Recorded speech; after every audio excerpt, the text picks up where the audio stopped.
Friends, let's enjoy with study. कैसे हैं आप सभी? आई होप सब अच्छे हों। ये हमारे चैनल का नेम है, ठीक है। सब्सक्राइब, लाइक, शेयर, कमेंट ज़रूर करना, ठीक है, अगर आपको वीडियो अच्छी लगती है तो, ठीक है।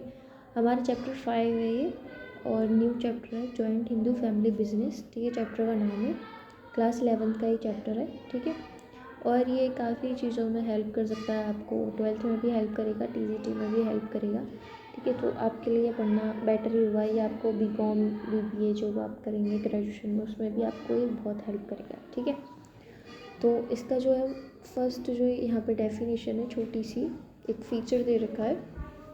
Centralised management is the main feature of joint Hindu family business, यानी कि केंद्रीकृत प्रबंधन संयुक्त हिंदू परिवार व्यवसाय की मुख्य विशेषता है, ठीक है।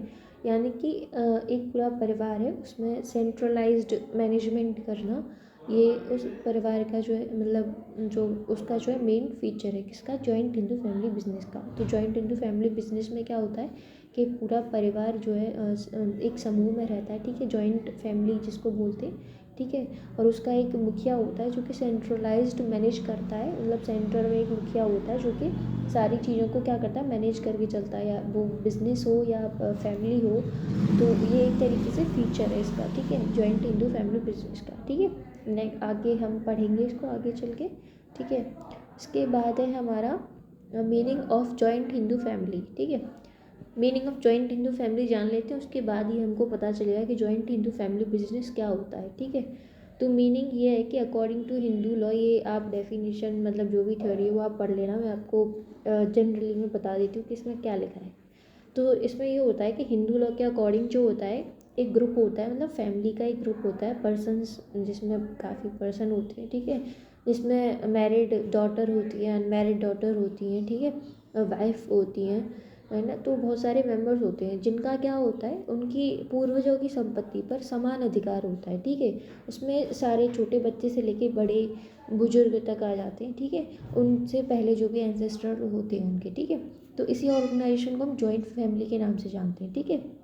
ये दो चीज़ों पे बेस होती है, corpus entry and common property, यानी कि सायदायिकी एंड सामान्य संपत्ति, ठीक है। सायदायिकी का मतलब होता है, सायदायिकी का कि इसका मतलब है कि common ownership in the ancestral property, ठीक है। ये होती है कि जो एंसेस्ट्रल की जो प्रॉपर्टी होती है उस पर सभी का समान अधिकार होता है, ठीक है। जो कॉर्पस एंट्री है वो एक मतलब लॉ के द्वारा ये बनाई गई है, जो कि गवर्नमेंट के द्वारा है, ठीक है। ये कोई कॉन्ट्रैक्ट या एग्रीमेंट नहीं है कि परिवार के मेंबर्स के बीच में कोई कॉन्ट्रैक्ट हो। ये एक बाकायदा लिखित एक लीगल लॉ है, ठीक है। इसमें ये होता है कि according to individual gets right in the ancestral property immediately after birth, ठीक है। ये जो लाइन है, इंडिविजुअल गेट्स राइट, मतलब हर प्रत्येक व्यक्ति का इस पर जन्म के बाद से ही अपनी पूर्वजों की संपत्ति पर समान अधिकार हो जाता है, ठीक है। इसी को हम कॉपर स्टैंडर्ड बोलते हैं, ठीक है। इसी यही जो ये लाइन है जहाँ से इट इज़ एन इंडिविजुअल, यहाँ से लेकर और ये आफ्टर बर्थ जो ये चीज़ इसको समझाया गया है, इसी को हम कॉपर स्टैंडर्ड बोलते हैं, ठीक है। तो इसमें ये इंडिविजुअली जो होता है उसका समान अधिकार होता है, अगर वो चाहे तो संपत्ति को बांट सकता है, ठीक है। ये हर व्यक्ति का अपना अपना अधिकार है, ठीक है, अपनी पूर्वजों की संपत्ति पर। इसको हम आसानी से अपने दादाजी की संपत्ति पर, जैसे अपने जो नाती पोते पोतियाँ होती हैं उनका सभी का अधिकार होता है अपनी दादाजी की संपत्ति पर, उसी प्रकार से ही ये कॉपर सेंड्री होता है, ठीक है। इसके बाद है हमारा कॉमन प्रॉपर्टी, ठीक है। According to law Hindu joint family gets recognized as undivided Hindu family. अगर कोई जो फैमिली है, हिंदू फैमिली है, अगर वो अनडिवाइडेड है, ठीक है, only when a family possesses a property that is used for the welfare of all the members of the family, यानी कि वो अनडिवाइडेड है जब तक अविभाजित के रूप में, तभी उसको क्या मान्यता मिलेगी, तभी उसको एक हिंदू जॉइंट फैमिली के, यानी कि सब अलग अलग रह रहे हैं तो वो कोई जॉइंट फैमिली नहीं है। अगर सारे मेंबर्स, बड़े बेटे छोटे बेटे, ठीक है, सभी लोग जो है एक साथ रहते हैं, उसी को क्या बोला जाएगा, उसी को जॉइंट हिंदू फैमिली बोला जाएगा, ठीक है। इसका जो काम होता है उसका ये होता है, संपत्ति पर तो समान अधिकार होता ही है, पर उस संपत्ति का जो हम यूज़ करते हैं वो अपने परिवार के भरण पोषण यानी कि उसके कल्याण के लिए यूज़ करते हैं, ठीक है। इसका जो कॉमन प्रॉपर्टी का जो इसमें जो फैक्ट जो था, उसका मतलब यहाँ पर ये है। ठीक है। तो कॉमन प्रॉपर्टीज़ जो होती हैं यहाँ पे 3 प्रकार की होती हैं। फर्स्ट है हमारी एंसेस्ट्रल प्रॉपर्टी, यानी कि पूर्वजों की संपत्ति। सेकंड हमारा property created with the help of the ancestral property, यानी कि वो प्रॉपर्टी जो कि हम एंसेस्ट्रल प्रॉपर्टी की मदद के द्वारा बनाई गई है। या फिर वह property personal property treated as the property of the family, यानी कि निजी संपत्ति को हम अपनी जो है फैमिली की प्रॉपर्टी समझ के काम करते हैं। ठीक है, तो वो हमारी सामान्य संपत्ति में ही आता है। ठीक है, उसी की प्रॉपर्टी में आता है। उसके बाद है हमारा meaning of joint Hindu family business. I hope आपको meaning of joint Hindu family समझ में आया होगा। उसको आप आसानी से अपनी फैमिली को लेकर समझ सकते हैं कि आपके दादाजी चले गए हों, मतलब यानी कि अगर दादाजी हों भी तो उनके बच्चे जितनी भी, जैसे कि 4 बेटे हैं तो चारों बेटे एक ही जगह पे रहें। ठीक है, समान अधिकार मिले सभी को।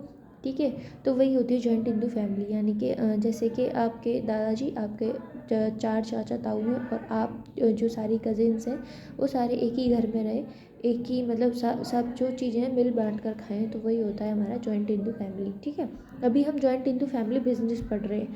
तो इसमें यह है कि जॉइंट हिंदू फैमिली बिजनेस होती है एक तरीके से कि जैसे आपने जॉइंट हिंदू फैमिली को समझा वही होती है। उसको बस इतना अंतर है इसमें कि वहाँ पर हम नॉर्मल फैमिली हैं। फिर बिज़नेस में ये होता है कि वो बिज़नेस करना शुरू हो जाता है। जैसे हमारे दादाजी की कोई भी बिज़नेस है, कोई भी मतलब एंसेस्ट्रल जो बिज़नेस या कोई भी कारोबार कुछ भी चला आ रहा है उसको हम आगे बढ़ाएं। ठीक है, उसी को हम रन कराएं। और उसको रन करने के लिए हमारे घर पे कोई बड़ा मुखिया जो होता है, मतलब जैसे कि अगर हमारे दादाजी हैं, दादाजी मुखिया होंगे।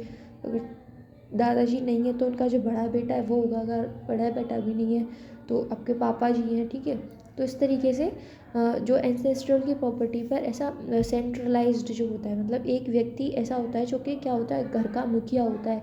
जैसे कि आपके घर के मुखिया आपके पापा जी हैं, ऐसे ही पापा जी और आपके चाचा जी ताऊ जी को मिला लें तो उनमें सबसे बड़े मुखिया आपके ताऊ जी हो सकते हैं या फिर उनसे बड़े दादाजी हो सकते हैं। ठीक है, तो वो मुखिया जिनके पास क्या होती है, डिसीजन मेकिंग की पावर होती है, जो क्या कर सकते हैं, कितना लोन लेना है, किसको कितना देना है। ठीक है, उन सारी चीज़ों की उनको जानकारी होती है, मतलब उनके पास ये पावर होती है कि वो ये सारी चीज़ें कर सकते हैं। परंतु जो और सदस्य होते हैं उनका काम होता है कि उनका सहयोग करना। ठीक है, यानी कि जो और डिपार्टमेंट होते हैं उनको देखना, परंतु सिर्फ उनको देखना ही होता है, मतलब सिर्फ काम करना होता है उनका। उसमें डिसीजन मेकिंग की पावर नहीं होती उनके पास।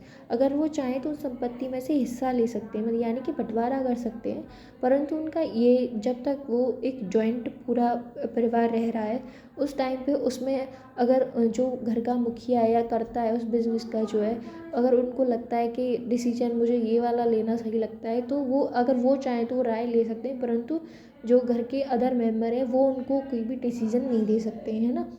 कि जैसे कि अभी हम बच्चे हैं, ठीक है, हमारे पापा जी हैं, पापा जी चाहें तो हमसे राय ले सकते हैं छोटी मोटी, कि अगर मैं ये काम करता हूँ तो ये सही है गलत है, तो हम अपनी मतलब अपने विचारों के अनुसार, अपनी समझ के अनुसार बताएंगे उनको, पर वो करेंगे वही जो उनको सही लगेगा। ठीक है, तो उनको हम रोक भी नहीं सकते। तो इसी तरीके से एक फैमिली बिजनेस में होता है कि जो करता होता है, जो मुखिया होता है, वो कोई भी काम कर रहा है तो वो आपसे पूछ सकता है कि ये काम करना सही है या नहीं है, पर करना और नहीं करना ये उनके ऊपर डिपेंड करता है। ठीक है, तो ये जॉइंट हिंदू फैमिली बिजनेस में यही होता है।